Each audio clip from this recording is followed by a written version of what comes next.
Our in-depth back-to-school coverage continues now. Chances are that we all experience some form of anxiety in our lifetimes, and some people handle it better than others, and some may be too young to even realize that they are experiencing it. Now, school certainly can be a trigger for both kids and parents. Sat down with Jen Jenks, the Assistant Director of Lifespan's Pediatric Behavioral Health Emergency Services, to talk about this very subject as everyone heads back to class.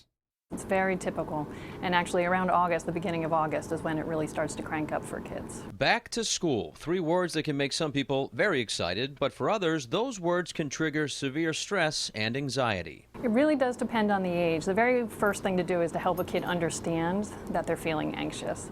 It sounds very straightforward, but most kids, especially the younger ones, don't really understand what's going on. They just feel very uncomfortable, and that creates more anxiety because they want it to go away. They can't make it go away. Recognizing the signs of anxiety in your child, ones that you may see at a very young age, is one of the best ways to help your son or daughter cope and try to control it. Around 8 years old, if you think about what they're going through developmentally, that is when the school gets a lot more difficult. About 3rd grade is when they change the way that they teach kids. They are asked to take on new skills that some are just not developmentally ready for, but also the social demands. You really see it, particularly with girls, really get exponential by 3rd grade. Sometimes you get so frustrated, the tendency to just give in to the child and let the child, I use this term loosely, but let the child win, which in turn is letting the anxiety win.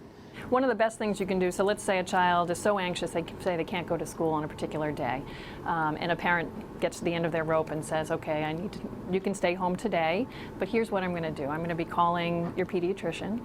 I'm going to be calling the school and setting up a meeting, which we will both go to. And while you're home, I'm going to ask you to practice some of the strategies that we've talked about to help with anxiety. So you want to keep them focused. So maybe you've given in, but you also want to keep them focused on what they can be doing to solve the problem. If they are staying home and watching movies or texting with friends or doing enjoyable things, then it can feel more like they've won and they haven't made progress on working with their anxiety.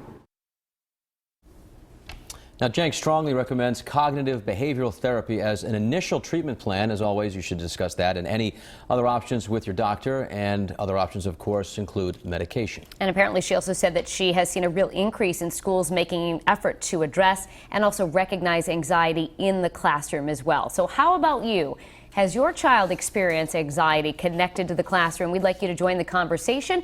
Let us know how you handle it. Any resources that may have helped, or what you're still struggling with now, head to our website, our Facebook page, to share your thoughts. Our back-to-school coverage continues all morning and tonight as well. Here's what's coming up later this morning. 7 a.m. over on Fox Providence. WPRI.com reporter Dan McGowan will join us to talk all things Providence as students in Rhode Island's largest school district begin their first day today. Then at 8 o'clock on Fox Providence, maintaining your child's safety.